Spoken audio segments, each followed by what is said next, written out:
Hey guys, welcome back to the Giovanni Show. Today we have on my good friend Rich Eisen. I'm very excited for you guys to hear this episode. We had a lot of fun recording this. Thank you guys for listening. If you enjoy the podcast, please subscribe on YouTube and make sure that you turn on those post notifications so you get a notification every single time I post a podcast. Thank you guys for listening, and I hope you enjoy this episode. Are you listening to this podcast and you're getting ready for week 1 and you don't have a place to place your bets? Well, guys, I have a solution for you. Bet Online is your number one source for all your betting needs. Get the latest odds, lines, and matchup reports for baseball, boxing, golf, and more.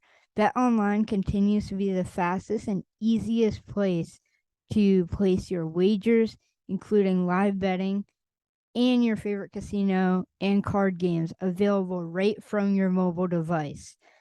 Head to the website or use the mobile device to sign up today and get in the action. Remember to use promo code BELIEVE, BLEAV, to get your 50% welcome bonus on your first deposit. Bet Online, where the game starts. Hey guys, welcome back to the Giovanni Show. Today we have on a very special guest. My friend Rich Eisen has joined us here today. Thank you for sparing some time today. You got it, pal. How you been? I've been amazing. How have you been? No, I'm good, buddy. Better for seeing you. I always love following you on Twitter and seeing your updates about your personal and then seeing how much you're excited about the season and you know, I just I just love I think Howie Roseman listened to you at the combine a couple of years ago. Don't you think? He I listened really to you? do. I think so. Like, I think that kid Nicobe Dean has something special in him. So my goodness, does he ever? And I think they got him before anyone else did and drafted him in a round that I couldn't believe he was still available at. And I think we're going to start seeing that kid that was just a dynamite player in Georgia and a huge leader right in the middle of that defense. That might be one of the more overlooked aspect of the Eagles coming into the season. We're all focused on the Georgia Bulldogs they just got, with Jalen Carter and obviously Nolan Smith if he's healthy, and DeAndre Swift in the trade during the draft. But N'Kobe Dean may be the one. Obviously Jordan Davis expected to take a big league too, but N'Kobe Dean, I'm fired up for you. right, it's gonna be awesome. I'm really excited to see him on the field. And one of my topics for you, you mentioned the DeAndre Swift trade. Yeah, The Eagles look like they are ready to run some 21 personnel this entire year with Rashad Penny, DeAndre Swift, Boston Scott, Kenny Gainwell. Does this mean another Super Bowl run by these I don't guys? know, but it sure looks that way because a quarterback-driven league, and Jalen Hurts is just so amazing. And the best part about him is the way the season ended sticks in his craw, and he feels that there's something to do to get better, and he's gonna come to work every day, and he'll probably already has with the mindset of winning it this time around and getting back and knowing how difficult it is to get back, and him waking up every day since that day with that goal in mind. That. And you also know you don't need Boston Scott for just only 2 games, right? That's it. Just 2 games against the Giants, and that's all. He could just tap out the rest of the year. Right. But he won't. It's Yeah. it's pretty cool, man. It's good. And Kelsey coming back and the whole team remaining significantly intact. Two coordinators being poached is usually what does happen to a Super Bowl type team or a team that was in the Super Bowl. But clearly they're a class of the NFC, up there with the 49ers, and we'll see what the Cowboys do in the division. But I think you're in good shape, don't you? Yeah, I think so. I mean, how many quarterbacks do you see that lose a Super Bowl and put their wallpaper on their phone screen as Yeah. them walking out of the confetti. I Yeah. mean, Yeah. what a leader that guy is. He is. He is. And I just loved how, he answered your question after the Super Bowl in a very thoughtful manner, in the aftermath, immediate aftermath of the biggest game of his career not going his way. I thought that was just the latest example of how he's human first and superhuman second. Yeah, that was it was awesome to have that opportunity to ask him that, because in the moment, you think you're like, all right, I'm right here with one of the biggest leaders in the NFL. I wonder if he's learned something from this already. Hmm. And he already had learned all the lessons he needed to learn before going back and watching film. So, man, he's awesome. Yeah, he is. He is. He's a dream come true for a fan like you, for sure, and a team like the Eagles. Oh, Dream for come true. sure. So what are you most looking forward to this season? Well, you know what I'm most looking forward to this season. You know the answer to that question, right, Gio? Is it Jets football? Maybe. Yeah, it is the biggest storyline going into the season. It's the reason why HBO and the NFL Films folks held out for the Jets. It is a rarity that a player of Rodgers's caliber switches teams.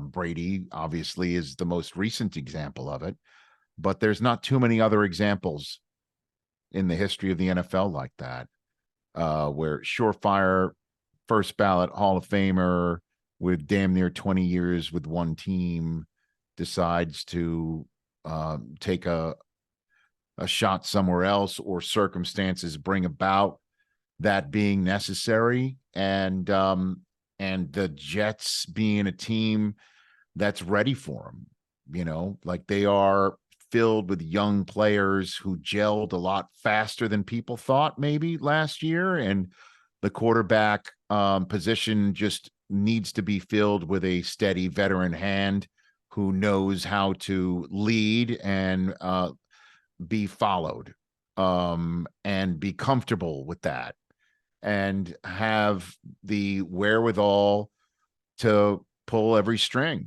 And Zach Wilson just wasn't that guy last year. The Jets couldn't afford to lose this window. We all know, how Jalen got paid this year for the Eagles, and how windows need to be made with championships if they're open, these windows. So the Jets realized that these kids were young and good and gelling fast. And had they gotten 10, 14 more points a game last year, that start where I think they were 7-2 could have actually been could have been a 13-win season, a 12-win season, and they could have been the ones, as opposed to Jacksonville in that fourth and final spot on division playoff weekend in the AFC, that appears to be ready year in and year out for us to see Allen, Burrow, and Mahomes occupying three of those spots if they're healthy, and the team is. So the Jets had to make this move. And the fact that Rodgers was up for making the move to the point where he redid his contract, and the Jets were willing to remake their roster, and Nathaniel Hackett was in fact free to hire, and that's a guy he really loves. And for the Jets to feather their nest for Rodgers, it's ready made, and it's a huge story, and it's New York, and it's fans like me, and it's fans like crazy Fireman Ed and everybody else that have been kicked in the nards for 50 plus years, long before you were born, sir.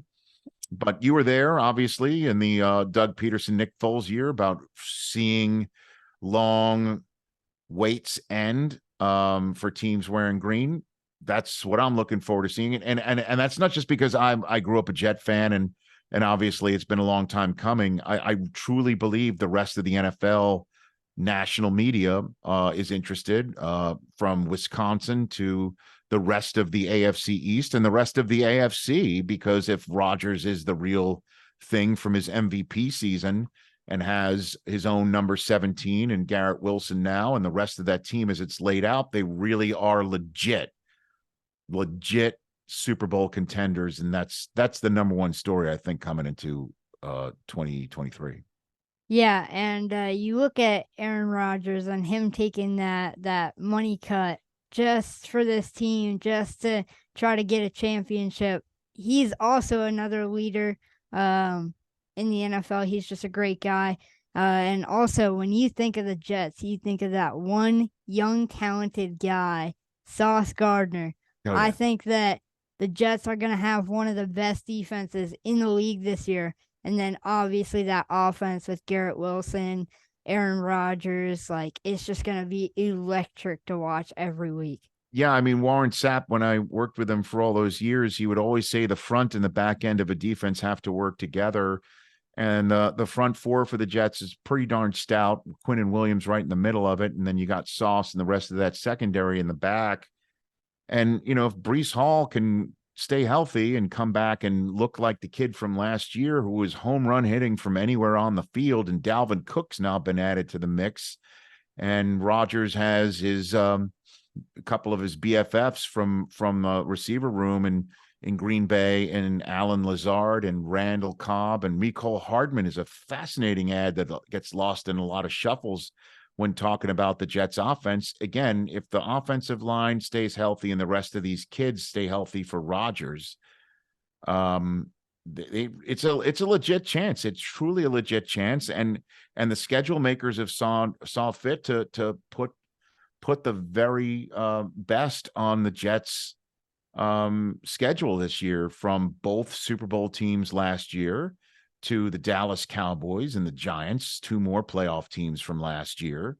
The Denver Broncos, just to toast off a nice little rivalry going on here with the OC from last year being on that team. You have to assume they're going to be better. The division itself is arguably the best in the National Football League. You look later on in the season and you see teams like Cleveland, Atlanta, Washington. It's a very perilous endeavor every August to look at the upcoming schedule through last year's results. I don't think it's a perilous endeavor with some of the teams I just mentioned, but you can't sit here and go, well, Atlanta's a beatable, winnable game, and Washington's a beatable team with a winnable game, and same thing with Cleveland. Totally different ball of wax this year potentially. So the Jets might wind up having the toughest schedule in football, needing to go through all of this. But I guess pressure makes diamonds, right? Yeah. I mean, I don't know if you knew this, but the Jets have never beaten the Eagles. So I've heard that story. Will that streak come to an end? I got to tell you, Gio, well, I consider you a friend, and I'm enjoying our chat here, and for the rest of our chat here as well. But on that week, I think it's week 6. You and I are just going to have to, go our separate ways. We'll come back together. We'll hug it out. But that's a pretty big week for both of us, I think. It's going to be a great game, though. Either way. I think so. Yeah. So with this Jonathan Taylor trade rumors and everything, what team do you think he'll end up going to? It's a great question. We were talking about it on my show yesterday about which teams could use him the most. And again, it reminds me of Lamar Jackson's spring, where Lamar was a free agent, but not really.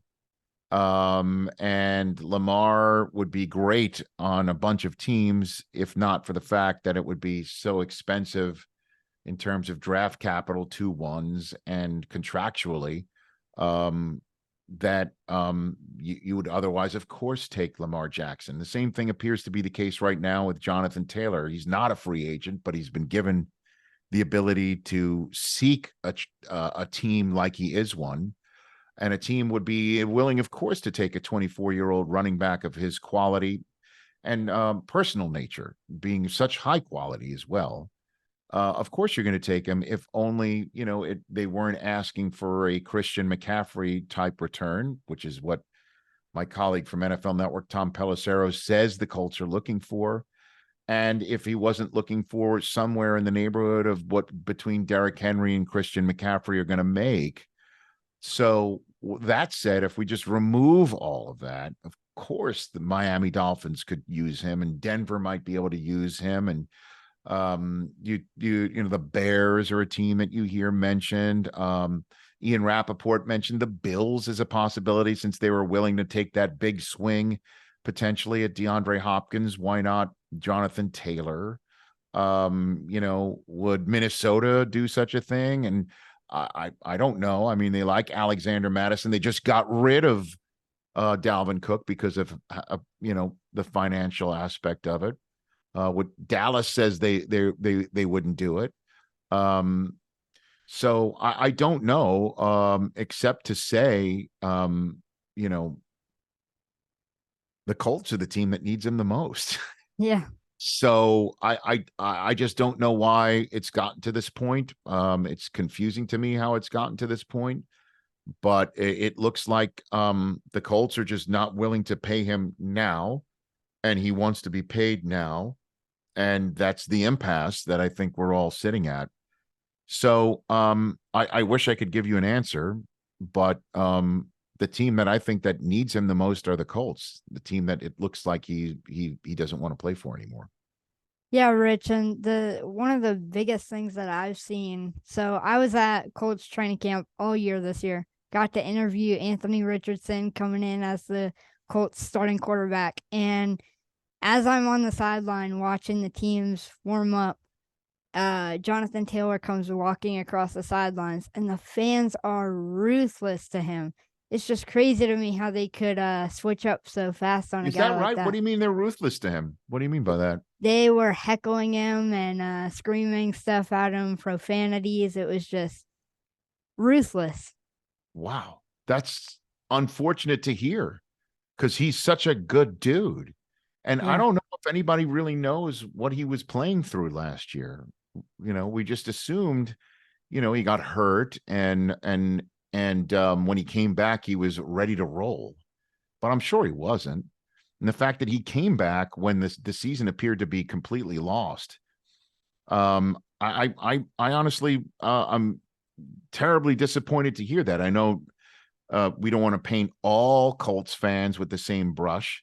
In the same way, you know, Philly fans are sick and tired of hearing about Yeah. the a-holes who threw batteries at Santa Claus back in the 80s. You know what I mean? Like, there's no reason to paint everyone with a broad brush because, as you know, Philadelphia sports fans are also the ones that cheered for, you know, Trey Turner, you know, in his troubles. But that's terribly disappointing to hear. And they will, if Jonathan Taylor hears that, of course he's going to say, I need to get the hell out of here too. I don't want to play for people who don't understand what I'm trying to do here. And what he's trying to do is get his, just like every fan that boos him or screams profanity to him would want to do in their job.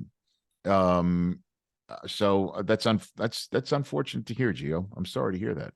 100%. When a guy feels undervalued like that, it's just never good. And to have fans kind of turn on you like that is just, I could see why he wants out. I could What'd see you it. think of Anthony Richardson? He's a great guy. I got to have a nice little conversation with him after the press conference was done, and he's very level headed, and he's got a good head on his shoulders. He's great. That's cool. I'm glad Yeah. to hear that. I mean, and that's another reason why I would think that even if you don't want to pay, you know, Jonathan Taylor now, for whatever your reason, because you don't have to the fact that you don't want to give you know, that sort of extra money to somebody who just got hurt last year, or you don't want to give that sort of contract to anybody coming off of a season that the entire organization fell flat. Whatever that is, you'd think that there'd be an exception for the fact that Anthony Richardson needs him, Shane Steichen needs him, the team needs him, the franchise needs him. The fans, even who might have been merciless in booing him or cursing him out on that day that you heard them from the stands, they need him, which is what probably the reason why they know it, because they were so angry about it. But and I'm not sitting here saying that they should pay him a market setting contract, but let's find a number here. One would think that that would make him satisfied to get off of what I've been calling on my show the physically unwilling to perform list. Yeah. And get out there because the Colts need him, man. Yeah, you bring up a guy like Shane Steichen. He actually funny thing is he said that he knew me from back at the Of course, combine a few you're a years ago. star, Gio. Gio, come on, man. You know that. He You're said out there, bud. he said I saw you on with Rich Eisen at the combine. Yeah, calling out Howie. Yeah, right. He was like, Well, you need him a receiver. Do you think he might have agreed with you? Because I think receivers and linebackers is what you were looking for, right? Is that what you're looking for? Yeah. So you're probably doing him a solid. And I'm sure if you run into Jonathan Gannon, he'd say the same thing. Right. You know? Right. So as we all know, you do the 40-yard dash every year at the combine. And I got my left knee fixed and I'm getting my right knee. I'm having surgery on it in about 2 to 3 weeks. So I can get it fixed. So next year, I'm in Indy. We got to do it together for St. Jude's. You know what, bud? If you are ready to do whatever you want to do anything with me and raise awareness for St. Jude, you're in, bud. You're in. Yeah, we got to do it. We got to do it. I'm in. If you want to be in, let's do it. Just don't beat me. That's all I ask. Let me win. That's all I saw need. I saw you on, and they were giving you a head start against some players, and it's not pretty. It's not pretty. Gets worse every year. But you know what? I only know one speed, is what I keep telling everybody, and that's it. That's what I got. I might train for it a little bit better this year. We'll see. Be in better shape for it. Yeah. So one last question for you is, sure. I have on my podcast, I like to raise awareness to bullying because I've experienced it myself. In your opinion, what's the biggest step that we all need to take to end bullying and cyberbullying? I first of all, it breaks my heart to hear that people would bully you, Gio. You have got such an incredible heart. You've got such a wonderful light inside you that anybody that's come across you, or has seen you or watches you or listens to you, they know it. And so I would just say to you that you should know what a great human you are. And if anybody says anything to you otherwise, they're hurt themselves inside and need that hurt somehow taken care of by either somebody they love or a professional, because there's no reason anybody should ever take anything out on you because of who you are. And you're awesome. Please know that. Like, I honestly, I see the responses to your tweets when you tweet stuff out. I'm one of them, and so that's the first thing I want to say to you. So you hear that from me, and I think I speak for thousands upon thousands of people who have gotten to know you through either your work or getting to meet you, because you say hello to everybody. It's terrible if people treat you that way, and clearly they do. And I just want to tell you that you are loved, so you can hear that. That's a fact. Seriously. I hope you know that. Do you know that? Oh, I know it. Oh, good. I got a good support in system. terms of ending bullying, I don't know, man. It's as old as time, unfortunately. And I just think it's a commodity that this world seems to be lacking more and more every year, of empathy and sympathy for people, and knowing that words matter and words hurt, and cruelty should never be the purpose of anything. And so I just think it's just incumbent upon people like you and I and other like-minded people to call it out when they see it, to tell people that people should not be made to feel less than or belittled or made to feel hurt or cry because of whatever somebody perceives of them, whether they look differently than anyone else or act differently than anyone else. if they're being their true, genuine self, that should be celebrated. And that goes for anybody, for whatever their being is, their true selves in this day and age. So that would be my only message to anyone who's out there listening, is that we all have to band together and call it out when we see it, and say it's not right. And let somebody know that in real time, and to tell people like yourself who are the victims of it that you're not deserving of it, and that there are enough people, many of them, in this world who outnumber those who might want to bully you or think about it, that you are loved. 100%. You are loved. You're a 100%. good human on the planet. You need to keep doing what you're doing and be yourself and get out there, man. Keep doing it. Thank you, Rich. And I'm here to support you, as you know, in anything. Yes, sir. Thank you for supporting me throughout all Always. these years of me doing this, and always giving me advice. Always. Anytime. I'm here for you, bud. Yes, sir. You're one of my biggest mentors, and to be honest, you're a hero to me, and you always have been. So I You're really very sweet